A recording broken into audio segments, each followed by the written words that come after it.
Present lesson weathering Storm ఎర్సమ్మ అనే ఒక lesson return hertz Mandir గారు రచించారమ్మా. ఒక విధ్వంసకరమైన ఒక తుఫాను ఒరిస్సా ప్రాంతంలో ఉంటది ఎర్సమ్మ. ఆ ఒక విధ్వంసకరమైన తుఫాను 1919 ఒరిస్సాలో పెను తుఫాన్ గా వచ్చింది. ఎప్పుడంటే అది October 27, 1999 వచ్చింది. అప్పుడు ప్రశాంత్ ఒక యంగ్ బాయ్ 19 years ఉంటే అతను వాళ్ళ ఫ్రెండ్ ఇంటికి వెళ్తారు. వాళ్ళ అమ్మగారు చనిపోతారు. వాళ్ళ అమ్మగారు చనిపోయారని చెప్పి బాధ తట్టుకోలేక ఇతను విలేజ్ లో ఉంటాడు. విలేజ్ నుంచి ఎర్సామ్ అనే ఒక చిన్న టౌన్, అది కోస్టల్ ఒరిస్సా ఒక తీర ప్రాంతంలో ఉంటది. ఆ ఒక ప్రాంతానికి వాళ్ళ అమ్మ చనిపోయిన దిగులుతో ఎర్సామా వెళ్తాడు వాళ్ళ ఫ్రెండ్ వాళ్ళ ఇంటికి. ఇది టౌన్ ఎర్సామా, అది 18 kilometers ఉంటది అతని విలేజ్ నుంచి. ఆ రోజు ఈవినింగ్ అతని వాళ్ళ ఫ్రెండ్ ఇంటికి వెళ్ళగానే ఒక కొన్ని నిమిషాలకి వెదర్ చాలా సడన్ గా చేంజ్ అయిపోద్ది. అండ్ అక్కడ ఏమొచ్చి పెద్ద పెద్ద పిడుగులు, తుఫాన్లు, పెద్ద భయంకరమైన గాలులు అవన్నీ వస్తుంది. పెను తుఫాన్ వస్తుంది. ఒక విండ్ కూడా 350 గంటకి 350 కిలోమీటర్ల వేగంతో బలమైన గాలులు వీస్తాయమ్మా. సో వెన్న ప్రశాంత్ ఎప్పుడు చూడదు ఇటువంటి భయంకరమైన తుఫాన్ అని భావిస్తాడు. ఆ స్టార్మ్ ఏమొచ్చి ఆ పిడుగులు, ఆ తుఫాను బాగా ఆగకుండా ఉన్న వర్షం మొత్తం కొట్టుకొని తీసుకెళ్లిపోద్ది. వాటర్ ఒక ప్రళయతాన్ని వాడుతుంది. సో ప్రశాంత్ వాళ్ళ ఫ్రెండ్స్ హౌస్ స్మెల్ మొత్తం మునిగిపోద్ది. పెద్ద చెట్టు వచ్చి ఇంటికి పడుతుంది. వెంటనే ప్రశాంత్ వాళ్ళందరూ నెక్ డీప్ వరకు వెళ్ళిపోతారు, వాటర్ లో మునిగిపోతారు. సో నెక్ వరకు మునిగిపోతారు. అప్పుడు ప్రశాంత్ ఏమొచ్చి వాళ్ళ ఫ్రెండ్స్ ఏమొచ్చి ఆ కర్ర ఒక చెట్టు సహాయంతో ఇంటి పైకి ఎక్కించేస్తాడు. సో అలాగా టైట్ గా బలంగా కట్టేస్తారు. 2 రోజులు చలికి అలాగా గడ్డకట్టు ఉండిపోతారు కంటిన్యూస్ వర్షంలో.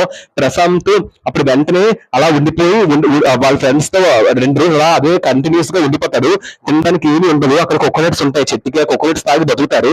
అలాగే గడ్డ కట్టుకుని 2 days ఉండిపోయిన తర్వాత 2 days పోయిన తర్వాత ఆ తర్వాత మార్నింగ్ తెల్లవారుజామున ఎర్లీ మార్నింగ్ ఆ డిస్ట్రక్షన్ సైక్లోన్ చేసిన డిస్ట్రక్షన్ అంతా కూడా తెల్లవారుజామున ఇంకా బాగా కనిపిస్తుంది. సో 2 రోజులు పోయిన తర్వాత ఏం జరుగుతుందంటే నెమ్మదిగా ఇతను కింద దిగుతాడు. చెట్టు కింద దిగి ఇతని ఇంటికి వెళ్దాం అనుకుంటాడు. కింద దిగ్గానే మరుసటి రోజు ఎక్కడ చూసినా విరిగిపోయిన హౌసెస్ అంటే యానిమల్ హ్యూమన్స్ ఒక శవాలు అవన్నీ కూడా ఈ డైరెక్షన్ చూసినా కనిపిస్తాయి. పెద్ద పెద్ద చెట్లన్నీ అక్కడిక్కడ పడిపోయి ఉంటాయి. ప్రశాంత్ చాలా వర్రీ అవుతాడు అతని ఫ్యామిలీ కోసం. కానీ అతను ఏమీ చేయలేని పరిస్థితి. 2 days అయిపోద్ది. తర్వాత వర్షం తగ్గుతుంది. ఆ రెయిన్ వాటర్ అనేది స్లోగా తగ్గడం మొదలవుతుంది. అప్పుడు ప్రశాంత్ ఏమొచ్చి ఎలాగైతే తన విలేజ్ కి వెళ్దాం అనుకుంటాడు, అరసం నుంచి విలేజ్ కి వెళ్దాం అనుకుంటాడు. అక్కడ ఏమొచ్చి ఒక వెళ్ళడం కోసం ఫుల్ వర్షం రావడం చూసి ఒక పెద్ద నిటారుగా ఉన్న గట్టి దృఢంగా ఉన్న కర్రను చూస్తాడు. ఆ కర్రను పట్టుకుని కర్ర సాయంతో వెళ్తాడు. డిఫికల్ట్ జర్నీ అనమాట అది. సో వాటర్ ఉంటది మొత్తం అంతా కూడా, నడుము వరకు వాటర్ వచ్చేస్తుంది. అందుకని కర్ర సహాయంతో మెల్లిగా చాలా సేపు పడుతుంది ఇంటికి వెళ్ళడానికి. ఎలాగైతేనే రోడ్డుని మర్చిపోతాడు. సో రోడ్డు కనబడదు. వెంటనే ఇంకా స్విమ్ చేయాల్సి వస్తుంది. తర్వాత ఏమొచ్చి ఇంకలాగా దారి మధ్యలో అతనికి ఇంటికి వెళ్ళే దారి మధ్యలో అతని ఫ్రెండ్ ఇంటి నుంచి అతని ఇంటికి వెళ్ళే దారి మధ్యలో హ్యూమన్ బాడీస్, ఒక శవాలు, డాగ్ ఒక శవాలు, మేకలు ఒక శవాలు, పశువులు ఒక డెడ్ బాడీస్, మళ్ళీ ఇంకా అవన్నీ కనిపిస్తాయి. ఎలాగైతే అవన్నీ తట్టుకొని వస్తాడు. ఆ డెడ్ బాడీ ఒక స్మెల్ అవన్నీ వస్తుంటే నెమ్మదిగా ముక్కు మూసుకొని వస్తుంటే వచ్చేస్తాడు. అతను విలేజ్ రీచ్ అవుతాడు. ఖాళీ కూడా అతను విలేజ్ రీచ్ అవుతాడు. ఫుల్ డిప్రెస్ అయిపోతాడు. ఎందుకంటే చాలా లాంగ్ గా ఉన్న ఎక్కువగా డిస్ట్రాక్షన్ అయిపోద్ది ప్రతి చోటును కూడా. అతను ఏమొచ్చి ఎలాగైతేనే వాళ్ళ ఫ్యామిలీ మెంబర్స్ ఎక్కడైతే కనబడరు. తర్వాత రెడ్ క్రాస్ వారు ఏమొచ్చి కొంతమంది ఒక షెల్టర్ ఏర్పాటు చేస్తారు. ఫ్లడ్ లో మునిగిపోయిన వారు, చనిపోయిన వాళ్ళందరికీ ఒక షెల్టర్ ఏర్పాటు చేస్తారు. ఆ షెల్టర్ లోకి వెళ్తాడు. ఆ షెల్టర్ లోకి వెళ్ళగానే వాళ్ళ ఫ్యామిలీ అందరూ బతికే ఉంటారు. అప్పుడు దేవుడి కృతజ్ఞత చెప్తాడు. చాలా అప్సెట్ అయిపోతాడు. ఎందుకంటే సైక్లోన్ వల్ల ఎఫెక్ట్ అయిన ఒక సిచ్యువేషన్ వల్ల, మిజరబుల్ కండిషన్ వల్ల అక్కడ చాలా మంది పడి ఉండడం చూసి చాలా అప్సెట్ అయిపోతాడు. వాళ్ళందరికీ తినడానికి ఏమీ ఉండదు. వాళ్ళందరూ గ్రీన్ కోకోనట్స్ తప్ప ఏది తాగట్లేదు. ఎక్కడ చూసినా మురుకుంటది. ప్రశాంత్ సైలెంట్ గా మౌనంగా ఉండకూడదు అనుకుంటాడు. అందుకని తనకు తోచిన సహాయం చేస్తూ ఉంటాడు. అతను ఫుడ్ ఒక అరేంజ్మెంట్స్ చేస్తాడు. వాళ్ళ యూత్ గ్యాంగ్ ల కమ్యూనిటీగా ఏర్పడి తర్వాత ఒక టీమ్ గా ఏర్పడతారు. వాలంటీర్స్ గా ఏర్పడి అక్కడ మురికి పట్టిన యూరిన్, వామిటింగ్, శవాలు, ఒక డెడ్ బాడీ, మళ్ళీ గాయాలు పడుతూ అంతా క్లీన్ చేస్తాడు. ఇంకేం చేస్తాడంటే ఫ్రాక్చర్ పడిన, గాయాలైన, చాలా మంది ఇంజూర్ అయిన వాళ్ళందరినీ కాపాడుతాడు. ఇంకా 5వ రోజు మిలిటరీ హెలికాప్టర్ వచ్చి ఫుడ్ పార్సల్స్ కింద పరిచేసి మళ్ళీ వెళ్ళిపోతే మళ్ళీ తిరిగి రాదు. పిల్లలందరూ చాలా ఆకలితో ఉన్నారు. అందువల్ల ఏం చేస్తాడంటే ప్రశాంత్ ఒక ప్లాన్ ని తయారు చేస్తాడు. ఏంటంటే పిల్లలకు ఒక ఆజ్ఞాపిస్తాడు, మీరు ఈ షెల్టర్ పైకి వెళ్ళి ఆ ఖాళీ కొడుకు మీద ఒక గిన్నె పెట్టుకొని పడుకోండి, ఉటెన్సిల్స్ గిన్నె పెట్టుకొని పడుకోండి.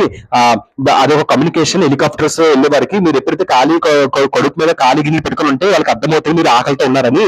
వెంటనే అతను చేసిన ప్లాన్ వర్కౌట్ అవుతుంది. హెలికాప్టర్స్ వెళ్తున్నప్పుడు ఖాళీగా ఉన్న గిన్నెలు స్టమక్ మీద పెట్టుకోవడం చూస్తారు పిల్లల్ని హెలికాప్టర్ బృందం.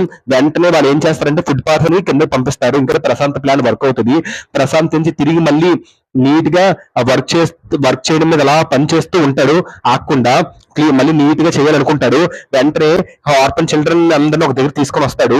వాళ్ళందరికీ ఒక షెల్టర్ లో ఉంచుతాడు. తర్వాత మొబిలైజేషన్ మ్యాన్ కి విమెన్ కి వాళ్ళందరూ ఒక దగ్గర ఉంచుతాడు. వీళ్ళందరికీ ఫుడ్ మెటీరియల్స్ అని సప్లై చేస్తాడు. ప్రశాంత్ నుంచి ఆడవాళ్ళందరినీ ఒప్పిస్తాడు to start work food programs పెట్టమని. బై ఎన్జిఓ అంటే నాన్ గవర్నమెంట్ ఆర్గనైజేషన్ అమ్మా. తర్వాత స్పోర్ట్స్ ఈవెంట్స్ పిలుస్తాడు సహాయం చేయమని. పిల్లలందరూ చనిపోతారు కదా, తల్లిదండ్రులు కోల్పోయి చనిపోయిన పిల్లలు ఉంటారు కదా, వాళ్ళందరిని ఒక దగ్గర పెడతాడు. సో అడల్ట్ కేర్ చేస్తాడు, కేర్ చూసుకుంటాడు. ఈ విధంగా ప్రశాంత్ ఎంతో మందిని థౌజండ్స్ ఆఫ్ పీపుల్ ని సైక్లోన్ ఎఫెక్ట్ అయిన వాళ్ళందరినీ కాపాడుతాడు. ఇతను స్వార్థం లేని ఒక సేవ చాలా విలువగా అక్కడ మారుతుంది. ఈ లెసన్ మెయిన్ కంటెంట్ ఏంటంటే నేచురల్ కలామిటీ అనేది, తుఫాన్ అనేది ఎప్పుడైనా వస్తుంది, ఎవరూ చెప్పలేము. భయానందరూ ఎలాగొచ్చింది కేరళలో, అలా ఎప్పుడైనా రావచ్చు సడన్ గా, ఎవరు ఎక్స్పెక్ట్ చేయలేము. అప్పుడు మనం గవర్నమెంట్ మీద ఎప్పుడు డిపెండ్ అయిపోకూడదు, మనం గ్రూప్ గా ఏర్పడాలి. ఇందులో ఎక్కువగా యూత్ లో ఉన్న వాళ్ళు రోల్ ఎక్కువగా ఉంటది ఇక్కడ. వాళ్ళే బాగా ఆదుకోవాలి. వాళ్ళు ఒక గ్రూప్ గా సంఘంలో ఏర్పడి తమకు తాము వాళ్ళు హెల్ప్ చేసుకోవాలి, వేరే వాళ్ళకి సహాయం చేయాలి అని ఒక నీతిని ఒక లెసన్ ద్వారా మనం తెలుసుకోవచ్చు. ఇదే మా lesson weathering the Storm in Ersama. So completed unit 6 supplementary reading. నేను కనుక మీకు చెప్పే లెసన్ కనుక మీకు బాగా అర్థమైతే please like, share and subscribe and share to your friends. 9th 10th 8th CBSE lessons అన్ని పెట్టిన ఆల్ గ్రామర్ టాపిక్స్ నా ఛానల్ ఉంటే మీకు ఏ లెసన్ కావాలన్నా, ఏ గ్రామర్ టాపిక్ కావాలన్నా సాయి చిట్టి గ్రామర్ టాపిక్ కొడితే చాలు, మీకు ఈజీగా యాక్సెస్ అవ్వచ్చు. థ్యాంక్ యూ అమ్మా, thank you so much. Thank you.